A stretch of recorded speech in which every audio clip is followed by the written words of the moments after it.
SBM House of Fragrance. We deal in all types of fragrance, mists, lotions, creams, shower gels, face and body oil perfumes.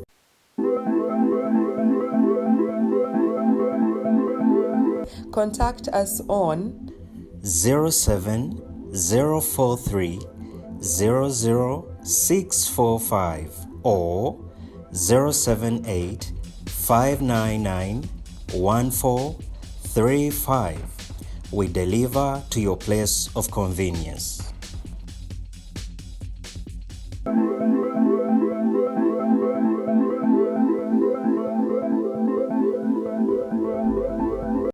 Ensi eno yeetaaga abantu nga Faridah Nakazibwe era ng'omukwano gwa Faridah oba oli akugenda maaso n'okuba nti gweraga mu lwatu. Avuddeyo n'asindikira mukyala mukulu amanyikiddwa nga Judith Babirye obubaka ng'ensi yonna egenze mu maaso n'okuba nti emujjajinga n'okuba nti emuvaamu n'okumusalira omusango. Faridah avuddeyo n'ayita Judith Babirye Akomewo e Kampala akomewo mu butaka, akomewo mu music industry era avudde n'amutegeeza nga ensi yonna bwe mulindiridde mpola mpola. Baluwa ya Faridah Nakazibwe gy'awandiise ku social media egenda mu maaso n'okuba nti ekwasa ennaku n'ekisa era ng'oba oliawo eraga omuntu alina omutima omulungi n'omuntu alina omutima ogwagala abantu. Judith Babirye ensi yamujjajinga oluvannyuma lw'okuba nti oba oliawo yagenda mu maaso n'okuba nti alumya mukyala mukulu amanyikiddwa nga Jowaria yagenda mu maaso n'okuba nti amunyagako Haji Mulamba. Omukyala oyo era yasobola okuba nti addukira mu America, yasobola okuba nti amalako na kisanja kye yagenda mu America era teyakomawo. Judith Babirye ensi yagenda maaso n'okuba nti emujjajinga up to now oba oliawo abantu bakyamwogera ebisongovu. Faridah Nakazibwe alina obubaka bwamuwandiikidde era obubaka buno ngenda kusaba ogenda maaso n'okuba nti obulinda mpola mpola. Ate mu mawulire amalala ye musajja mukulu amanyikiddwa nga Pallaso ennaku z'omwezi zigenda kubeera nga 2 n'ennaku z'omwezi 3 akutte ekivulu kitadde ku cricket oval. Ekivulu kino agenda kikola nga Wizkid bwe yakola wali eri ku O2 London mpola mpola mu Bungereza nti Wizkid yakikuba ennaku 2 nga tolina woyita. So Pallaso asize okuba nti agenda ku cricket oval akola ebyafaayo mu nnaku 2 ate nga tiketi yasadde dda ku katale nti osobola okukola tiketi yo ku www.pallasomusic.com osobola okuba nti omusanga n'ofuna music olwo nno osobola okuba nti otambula ogende ku cricket oval n'omuvubuka amanyikiddwa nga King of the East Wansaka Freeboss. Amawulire gano getugenda okuba nti tukutuusaako olunaku lwaleero, so ngenda kusaba ogenda maaso n'okuba nti owuliriza attentively osobola okuba nti tomisinga yadde n'ekigambo nekimu. Atukaniriza ku mukutu gwaffe omuganzi ogumanyikiddwa nga Uganda Mukamooli amanya n'eddoboozi bamutantambi Jimso anamba n'ekibwa ya Maxud Jiro made in Uganda. Webale kuba nti otambula naffe, webale kuba nti otwagala, webale kuba nti osubscribinga ate kuba nti osubscribinga nja kusaba ogende mu maaso n'okuba nti osubscribinga. So far ekiriwo mu Uganda nti Judith Babirye agenda maaso n'okuba nti abomba. Bwe yagenda maaso n'okuba nti ayagalawo naleba omu ow'ekayunga eyo era ng'olutalo lwali lw'amaanyi nnyo nti omukyala agenda maaso n'okuba nti akuba emmeeza nga gamba nti Babirye akola atya ekintu bwe kityo.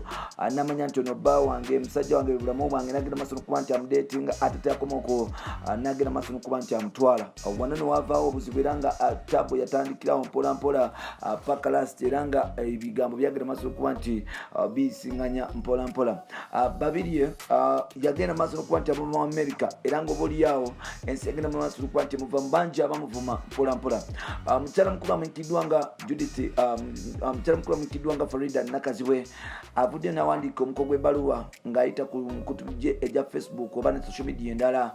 Obubaka buno yabusindikidde Judith Babirye yavudde n'amugamba ebigambo bino amanga oba ebbaluwa yabadde etambula bweti mpola mpola. Yavudde n'amugamba nti Dear Judith Babirye, kansubire oli bulungi yonna gy'oli, kansubire oli bulungi yonna gy'oli era ebintu bitambula bulungi gy'oli. Ngezezaako okunoonya mu nsonda ez'enjawulo naye sisobodde kuba nti nkufuna era kwe kusala okuba nti nkozesa omutima guno gwa internet okusobola okuba nti nkutuukako mpola mpola. Njagala okutegeeza nti yonna gy'oli nkwagala nnyo ng'omuntu ne bannayuganda bagenda maaso n'okuba nti bakwagala nnyo era tewabaawo ensonga zonna ezikutiisa n'okuba nti obulyawo zikumalamu amaanyi n'otandika okuba nti olowooza nti tebakwagala mpola mpola Uganda ekyagenda maaso n'okuba nti ekwagala era ng'abantu bagenda maaso n'okuba nti bakwagala. Farida yagenze maaso n'amutegeeza nti oboolyawo obusumba bwe n'okuweereza Mukama Katonda kwe yakola mu Uganda tekwenkanika era ng'oboolyawo tukyalakinga gap ne space ey'omuntu eyenkana oba atuuka oba asobola okuba nti agezaako okutusabinganga ekintu ng'ekya Judith Babirye. So mu baluwa n'amusaba mu butongole okusobola okuba nti avaayo gyonna gy'ali oboolyawo gyagenda maaso n'okuba nti atambuza n'okukolera emirimu gye okomawo eno ku butaka asobola okuba nti atambuza embeera nga bweri. Mukyala mukulu amanyikiddwa nga Farida yageze maaso n'okuba nti amugamba nti yonna gy'oli njagala omanye nti oyagalwa era tobaako na situation yonna ebaawo n'olowooza nti toyagalwa. Byabaawo era bibeerawo era nga bya buntu oli muntu toli malayika. So n'olwekyo byonna ebyagenda maaso n'okuba nti byapeninga bambi nkusaba tekutandika okuleetera ebirowoozo okulususu ne mu mutwe gwe otandika okulowooza nti oboolyawo gwe akyasinza okukola ekivu ekisembayo ku nsi. Farida yageze mu maaso n'okuba nti era awandiikira Judith n'okuba nti amusaba nti akomewo ku butaka asobole okuba nti aweereza Mukama Katonda n'okuweereza bafani kugatta ne ministry agende maaso n'okuba nti aweereza Mukama Katonda ng'asinziira ku ggwanga lyattu Uganda kubanga oboolyawo gaapu nene mpola mpola Judith Babirye gye yaleka mu nsi muno. Judith Babirye y'omu ku muntu akyasinza okubeera n'oluyimba olw'amaama era nga bamaama oluyimba lwe lw'amaanyi nnyo oluyimba oluyimba lwa Pallaso maama. Ono ye maama alina oluyimba ennyimba ze ez'eddiini okuli Yesu beera nange n'ennyimba endala zaagenda mu maaso n'okuba nti zikyaka n'okukwata abantu omubabiri era nga byetwogerera Judith Babirye mu nnyimba ez'amatendo n'okuweereza tewali muyimbi mulala ambandi asobola okuba nti amuwunyamu. Kyannaku nnyo nti yasobola okuba nti oboolyawo afuna challenge bagenda mu parliament nga bebagamba nti politics is the dirty game. Musajja agenda maaso n'okuba nti amukisa n'amukwana mpola mpola kibeeza okuba nti yamuwa n'olubuto mpola mpola n'amuzaalamu oba yamuwa olubuto. Judith Babirye n'agenda e Bulaaya eyo mpola mpola obunkeke bwaliwo natasobola kuba nti akomawo ku butaka era nga oboolyawo Judith Babirye yagenda maaso n'okuba nti akalirirwa. Omukyala bwe yagenda n'amutegeeza nti amubako omusajja n'amutuuma n'amuwa ekitiibwa ky'obwamalaaya nti ono omukyala malaaya mpola mpola. So ekyo kyaleetera Judith Babirye okuba nti atiira ddala paka wetwogera Judith Babirye alowooza oba bannayuganda tebamwagala ataddanga ku butaka Uganda. Ekintu ekyamu ennyo era oboolyawo kye tulina okuba nti tukyusa mpola mpola. So ebya Farida nzikiza kutwale wa Pallaso King of the East one soccer free boss yataddewo ekivulu ekyamaanyi era nga Pallaso ekivulu kino agenda kukiteeka ku cricket oval mpola mpola. Ekivulu kino tanaba kuba nti akifunira linnya naye nga eno ekivulu kigenda kubeerawo ennaku bbiri era nga Pallaso yasaze okuba nti adigida ne bafaani be mpola mpola. Pallaso nno bw'omutunira aze mu maaso ng'atoba n'endongo ye agize mu maaso n'okuba nti aprovinga abantu nti kan alina ebirooto bingi alina fesi nyingi oboolyawo alina ebirooto bingi byayagala okuba nti atukkiriza alina ebintu byayagala okukyusa mu music industry Uganda. Oboolyawo bannayuganda kikaseera okuba nti bamuwa opportunity okuba nti abaako nekiyekolera n'okuba nti oboolyawo alaga amaanyi ge.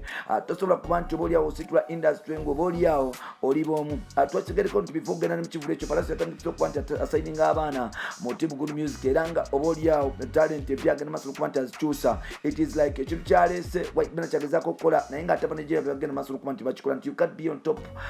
Muntu omu olina okubeera n'abantu 10 okusobola okulonda front okusobola okuba nti competition egenda maaso okuba nti wala. So Pallaso yali mugezaako okuba nti akola mpola mpola. Pallaso yatadde ennaku z'omwezi 2 July omwezi gw'omusanvu ennaku z'omwezi nga 23 bagenda okubeera ku cricket oval asobola okuba nti adigida ne bakyalibe mpola mpola ne bafaani bamwagala n'okuba nti oboolyawo batandika okuba nti bakyusa ebintu okulowooza nti oboolyawo bisoboka n'abalowooza nti bisoboka batandika okuba nti bakkiriza nti ebintu bisoboka. Tumusabira nti oboolyawo bannayuganda okumuwagira because agezezaako okukola kyakola alwanya okusobola okuba nti atekayo kyasobola okuba nti akola era nga kikira okuba nti oboolyawo otulaga omuvubuka ono obwagazi n'okumuwagirira ddala kubanga bw'otunulira Uncle P kyakoze atukoze musicale nti ye musajja agezezaako okuba nti atoba mu mbeera yonna tayiseewo ku kakeeka aze mu maaso akubye ennyimba ezibulirira akubye ennyimba ezidigida akubye ennyimba z'omukwano akoze buli luyimba olw'inspiration akoze ennyimba ezirwanirira omuntu wa wansi n'omulwanyizi w'eddembe kuli nga Free Bobby Wine.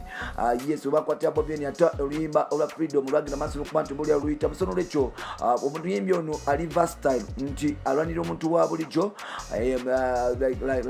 asobola okuba nti buli awo ayimba omukwano enyimba ezibuulira enyimba ezisomesa n'enyimba ezizigira so kiseera okuba nti buli awo Pallaso tumuwa support asobola okuba nti yetuukira ku kyalina okuba nti atuuka so gwengera kusaba simanyi bwajja genda okyajja naye nsuubira nti kiwayawaya oba kyebiri ebiri awo kitegeke tusobola okuba nti tugenda cricket okuwagira kyali waffe King of the East okuva bava e Bulaaya paka kati agezaako okuba nti atuproving nti can newankubadde nga ate ebijiji byeramu but he has tried a lot okutulaga nti can do it better and bigger mpola mpola so bibye bifa ewa King of the East Pallaso mpola mpola nakutegeeza kwali nti Judith Babirye yagenze maaso n'okuba nti obuli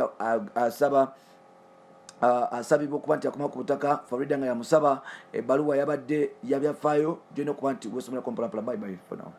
SBM House of Fragrance. We deal in all types of fragrance, mists, lotions, creams, shower gels, face and body oil perfumes.